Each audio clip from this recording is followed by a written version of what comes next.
একটা গাড়ি কিন্তু চার মাস চালাইছি। এই যে শামিম আছে না, শামিমের 600 টাকা করে দিছি সাদা। এক পর্যায়ে আমি 3 দিন সাদা দিছিল কি আমারে কয় গাড়ি আটকাইবো, গাড়ি আটকাই নিবো গা। পরে আমি গাড়ি কি করেছে এই যে সার্জেন্ট শামিম। পরে এক পর্যায়ে আমি গাড়ি হুমকিতে আমি মনে করেন যে গাড়ি বেচ চালাইছি। বেচটা 4 মাস ধরে চেষ্টা করতেছি ভাই চাকরি লোনের লাগিয়া। আমার গাড়ি 60,000 টাকা বেচছে এই শেষ ভাঙ্গিয়া খাইতে এখন এই যে 3টা বাচ্চার মার অসুস্থ, হ্যাঁ চিকিৎসা করতে পারি না। আমার এই বাচ্চাটা চিকিৎসা করতে পারি না। আমার ঘরে কামার নাই, আমার কে দেখবো? আজকে পুলিশের কারণে আজকে আমার এই পরিস্থিতি। আমার যোগ্যতা নাই, আমি পড়ালেখার সার্টিফিকেট দিতে পারি না, কি আমার একটা চাকরি হয় না।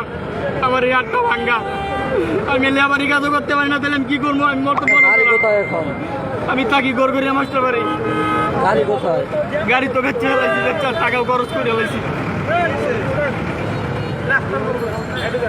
ভাই মারেন আমারে, সমস্যা নাই। না আমি রাস্তায় আমার দেশের বাড়ি ঈশ্বরগঞ্জ মোবাইল সিং ছিলাম। জি ভাই আমার সমস্যা নাই ভাই ভাই আমি আপনি লেখা আছে ভাই। ভাই শুনেন ভাই, আমার এই 3টা বাচ্চা ঢাকায় রয়েছে ভাই। আমি কিছু করতে পারি না।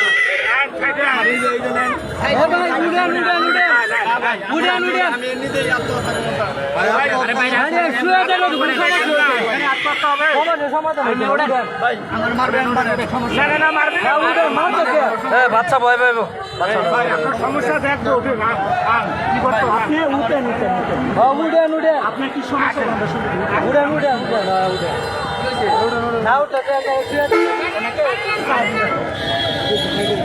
আমি কি করবো? আমার 3টা বাচ্চা